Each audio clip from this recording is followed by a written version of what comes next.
दोस्तों दीपावली नज़दीक है और दीपावली से पहले हम अपने घरों को बहुत अच्छे से साफ सफाई करते हैं।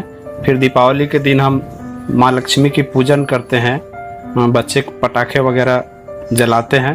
पर क्या आपने कभी सोचा है कि दीपावली का त्यौहार आखिर मनाया क्यों जाता है? इस वीडियो से आप दो बातें जानेंगे।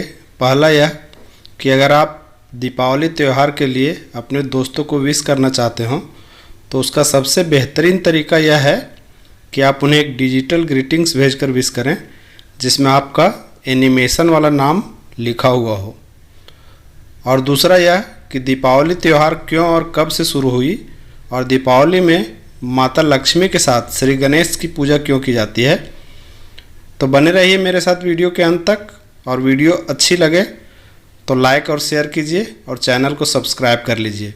नमस्कार दोस्तों, मैं हूं आदित्य वर्मा और आप देख रहे हैं इजी एडिटिंग ज्ञान चैनल। तो चलिए दोस्तों शुरू करते हैं।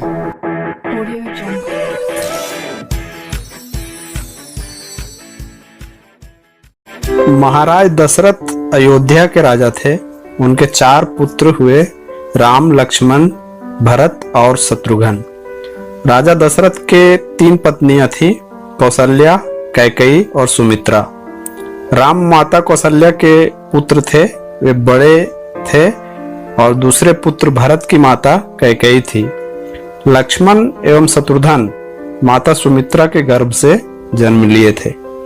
जब महाराज दशरथ को बहुत वर्षों तक पुत्र की प्राप्ति नहीं हुई तो उन्होंने श्रृंगी ऋषि की मदद से पुत्र कामेष्ठी महायज्ञ का अनुष्ठान किया। तब उनकी भक्ति से प्रसन्न होकर अग्निदेव एक पात्र लेकर प्रकट हुए।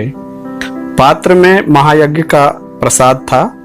अग्निदेव ने प्रसाद महारानी को खिलाने को कहा।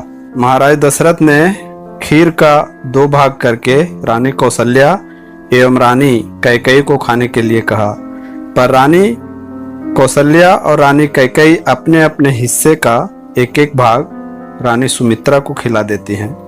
इसलिए रानी सुमित्रा के 2 पुत्र में से लक्ष्मण का राम के साथ अधिक प्रेम था और शत्रुघ्न का भरत के साथ ज्यादा स्नेह देखा जाता था। पर चारों भाइयों में आपसी प्रेम और स्नेह बहुत ज्यादा था। जब चारों भाइयों की शिक्षा दीक्षा समाप्त हो गई और राम का विवाह महाराज जनक के पुत्री सीता के साथ संपन्न हुई, तब महाराज दशरथ ने राम को अयोध्या का राजा बनाने की घोषणा की। पर मंथरा के बहकावे में आकर कैकेयी ने महाराज दशरथ से वचन ले लिया कि राम को 14 वर्ष का वनवास हो और भरत को राजा बनाया जाए। जैसा कि मैं पहले बता चुका हूँ कि राम के साथ लक्ष्मण का अधिक लगाव था, इसलिए जब श्री राम और माता सीता वन जाने लगे तो लक्ष्मण भी बड़े भैया राम और भाभी सीता के सेवा भाव के लिए उनके साथ वन में प्रवास करने के लिए चले गए। वन में माता सीता को अकेले पाकर रावण हरण करके माता सीता को लंका ले जाता है।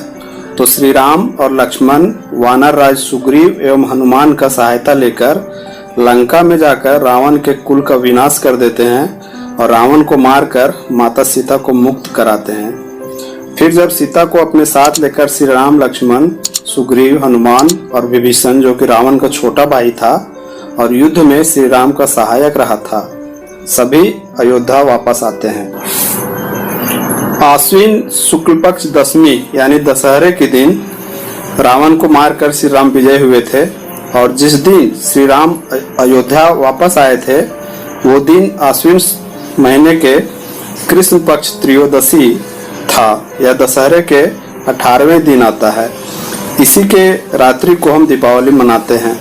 जब श्री राम अयोध्या में प्रवेश कर रहे थे तो उनके स्वागत में पूरे अयोध्या में अयोध्या वासियों ने दीप जलाकर उनका स्वागत किया था। तब से अंधेरे पर उजाले की विजय के रूप में हम सभी लोग दीपों की एक श्रृंखला जलाकर दीपावली पर्व को बड़े हर्षोल्लास से मनाते हैं, माँ लक्ष्मी का पूजन करते हैं और सभी को मिठाइयाँ बांटते हैं। बच्चे पटाखे और फुलझड़ियाँ जलाकर खुश होते हैं। दोस्तों, रामायण बहुत लंबी कथा है। इस महाकाव्य की रचना महर्षि वाल्मीकि ने लगभग 6000 वर्ष पूर्व संस्कृत भाषा में की थी। इसमें लगभग 2400 श्लोक हैं। फिर गोस्वामी तुलसीदास जी ने इस महाकाव्य को अवधी भाषा में लिखा, जिसे हम रामचरितमानस के नाम से जानते हैं।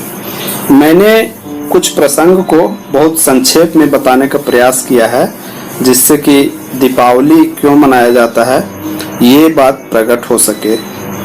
अब हम जानते हैं कि दीपावली के दिन महालक्ष्मी के साथ श्री गणेश की पूजा क्यों की जाती है। जबकि जब हम कोई पूजन करते हैं, जैसे अगर शिव जी का पूजन करते हैं तो साथ में माँ पार्वती का करते हैं।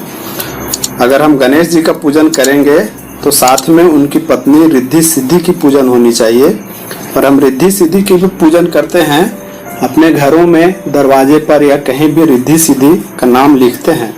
परंतु माँ लक्ष्मी के साथ गणेश की पूजा क्यों की जाती है, आइए जानते हैं।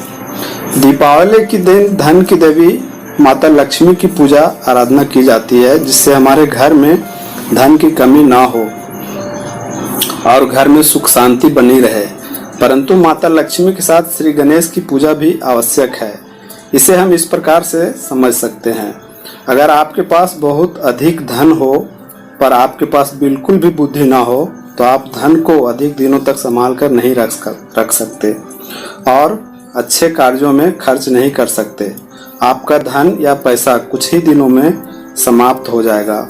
आपने सुना होगा, एक दोहा है, जहाँ सुमति तहाँ संपत्ति नाना और जहाँ कुमति तहाँ विपत्ति निधाना। अर्थात जहाँ सुमति बुद्धि विवेक ज्ञान नहीं होता है, वहाँ माता लक्ष्मी ज़्यादा दिन तक नहीं रुकती हैं।